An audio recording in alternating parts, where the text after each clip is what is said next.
Morning, good afternoon, good evening, and good night wherever you are at. This is the Big Man finally getting your pool player preview of MLG Orlando 2016. Tomorrow starts pool play in one of the biggest tournaments before the tournaments we're going to have this year. This is going to be huge. We have pool play between 12 teams with a fourth team that will be coming from the open bracket, and I already gave my open bracket preview. If you want to watch that, it will be down in the description.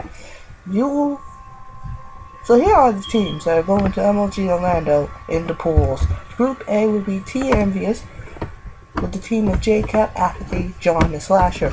Group B, the team that is X-Team Solo Made, which is Wheat, Pac-Man, Ivy, and now Burnsoft who replaced Cold Jam. Elevate goes by Potento, Nagafan, Aqua, and Felony, and your right team from that. Group B is Extreme Team with Killer, Chino, Cinder, and Diabolic. H2K Gaming comes in the front. Group B with Dito, Lizard, Legal Fears. Dito replaces Lacebill and went to Complexity. Team Infused is also lines up Group B with Marky B, PD, Urban, and Zero. And your open bracket team that makes it. Rise Nation leads Group C with Slack, Looney, Octane, and Classic. Blaze Clan, Clayster, Zuma, Attach and Enable, and Complexity, X, Ricky, Lacefield, and Accuracy. Group D is Luminosity, Luminosity was basically Nameless, Saints, and Study. Optic Gaming with Scumpy, Crimson, Karma, and Formal. And Team Calvin, Gouldyard Theory, Cold Chan, and Happy. Now, right now I'm going to do Group A and Group B. I'm going to stagger it out, and then I'm going to let you see Groups D and D at the same night, but it will be just two different videos, Part 1 and Part 2. We're going to start with Group A first. I feel like Team Envious gets out of this group easily. They're one of the most put together slayers in Call of Duty right now. Their win against Season 2 was a full-on, was dominating from beginning to end. Yes, they had a close 3-1 series, East series with Rise Nation, but they never felt like Rise Nation was going to come back into this after a while, as close as the game were. They were really pulling out kills, especially at Slasher and John, John was just killing with the subs. Slasher's proving he's one of the better ARs in the game. But it's really J-Cap and Apathy that really raised his team together, and picking up Apathy has been what I like to say one of the better pickups this year. Coming from the Liquid team that failed out, he came in, became a great OBJ player, improved throughout the season, and now he helped his team to win Season 2 playoff finals and get to a point where they're one of the top teams now, and they're looking like a threat to Optic Throne. And right, even though Optic, I believe, is still the best team without a doubt in Call of Duty, they have legitimate threats, and it's not just them, it's also Rise. Rise are looking for revenge because they're looking for a better placing than not just Season 2, but a better placing than what they did at Orlando. They felt like they should have been the team that faced Optic in the final, not Elevate Anaheim. So they're looking out. Let's do this, get this done. Now continue to Group A.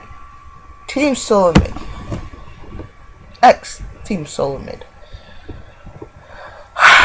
A change had to happen. Let's not deny that. The team wasn't working well together. It felt distance between Cold Chan and crew. But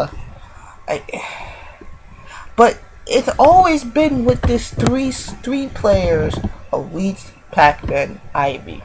I thought that if there's anyone I thought that all 4 players should walk away from all this, it was XTSM. They should all walk away and never play with each other again. But here we are, playing with each other again, with just a change of Cold Chan to Burnsoft.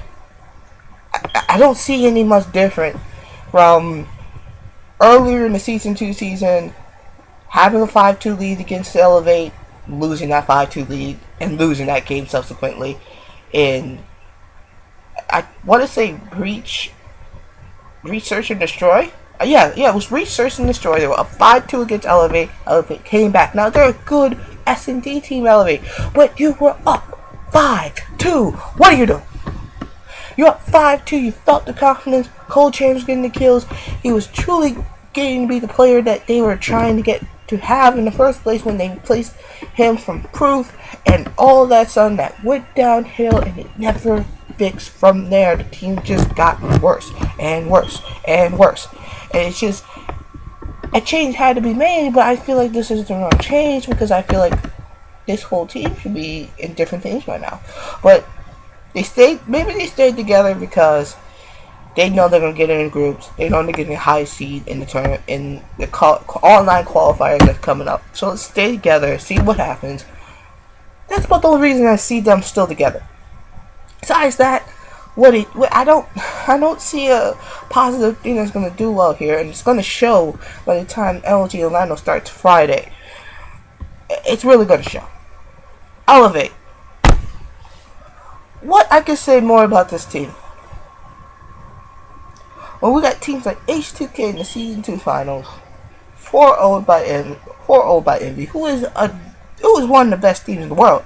Let's get that straight. But when Fizzer comes to tell you in the interview, oh, we haven't been practicing.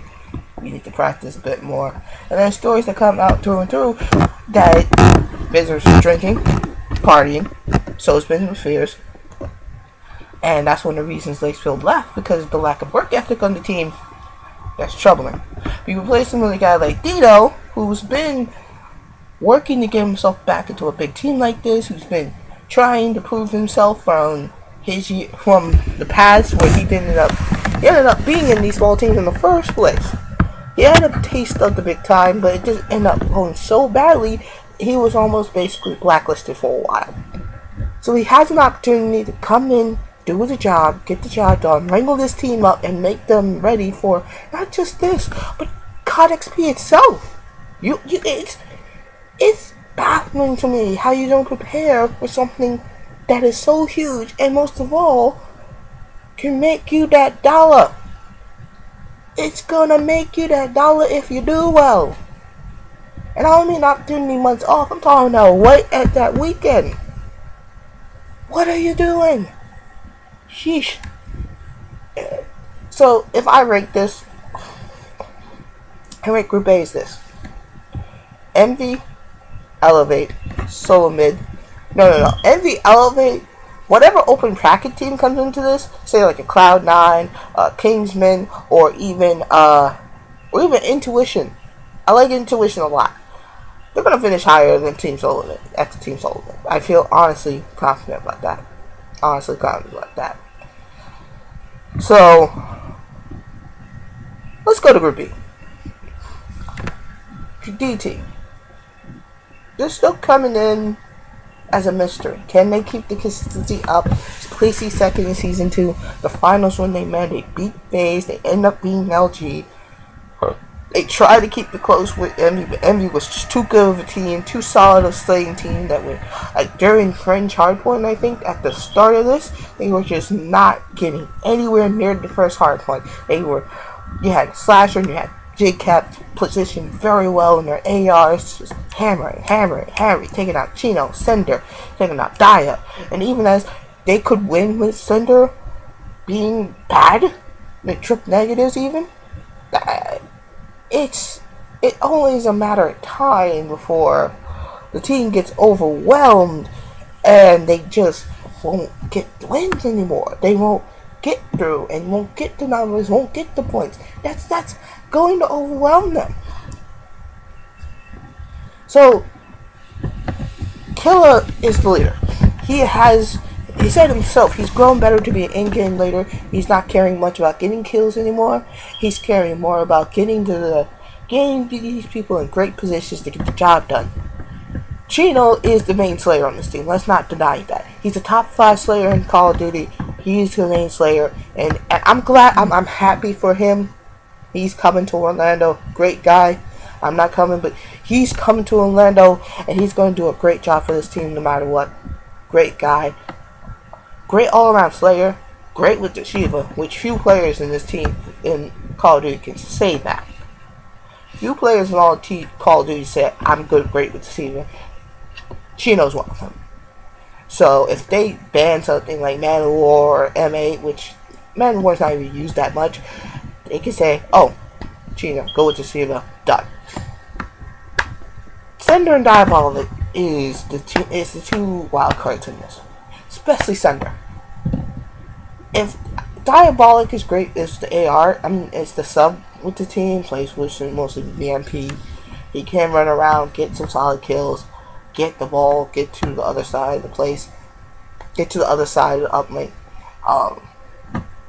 I think their main thing, I say their best job is they're okay capture the flag team. They do their best during that season 2 tournament during S&D. They out S&D the best S&D team by far in LG to get this far. I'm not saying they're better in LG than S&D. I feel like of all the S&D maps, Redwood S&D may have been the worst possible map for them, because even though they beat Optic on S&D,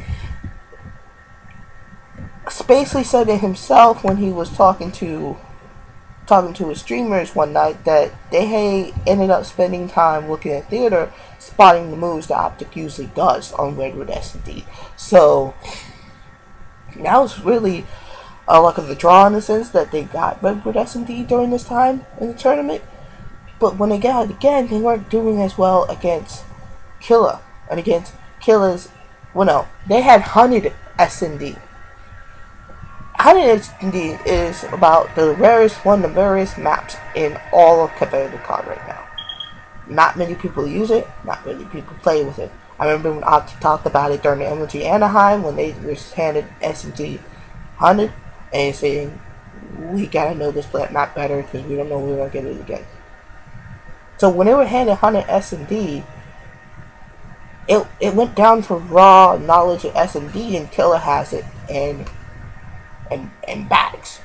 I think Killer's one of the most, is the elder statesman of all Call of Duty, and has the leadership knowledge, and is starting to turn that into true leadership, which is great.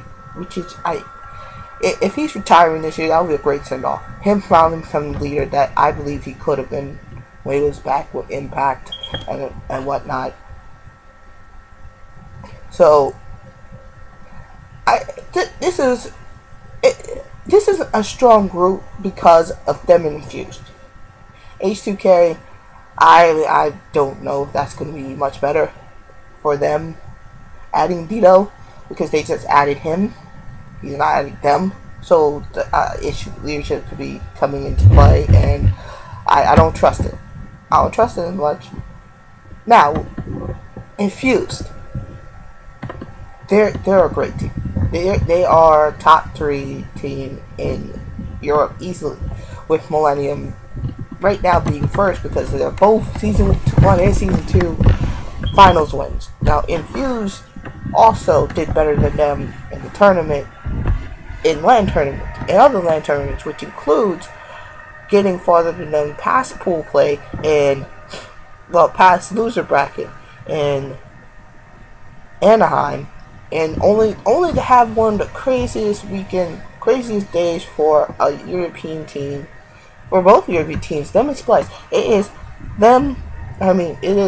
Millennium, Splice, and then Infused. That's my top 3 in Europe. And there's no real, LAN-wise, there's no gap. You just say HG online, but HG on LAN still needs to learn a lot of things. So, Infused is so strong on LAN, and I love the fact they came. I love the fact they're getting their LAN practice for COD champs. I think Infused can win the group easily, actually. I think they're better than GT, DT, XDT. And I know they're better than H2K Gaming. I can definitely feel that vibe of them being better, especially with Marky B's leadership, Zero's Slayer skills. When 3 out of that 4 can do well on that game, do well on the maps, that's 3-2, 3-1, even 3-0. So, let me rank this real quick. This is going to be way too easy for me. It's Infused first, DT second, H2K even third or last. It's whoever the open bracket team's going to come in will be strong enough to really take on H2K. So I don't think H2K is going to make a far It's going to make a far tournament run. That's not going to happen. That's not going to happen. So, that's my preview for Group A, Group B. I'm coming back with Group C and D in a few minutes. So look out for that. I hope you enjoyed this video. Leave a like, leave a comment. I'm going to keep the channel growing with many different stuff. Football is on this way. I want to talk football. This isn't just going to be esports talking site. This is me analyzing football, analyzing soccer, analyzing what's going to go down in the Prem, what's going to go down in the next NFL season, which I should start doing because they're coming out soon now, isn't it? We'll see through the next few days what I'm going to do, and then look out for a podcast coming soon. I'll see you back with C and D right after this.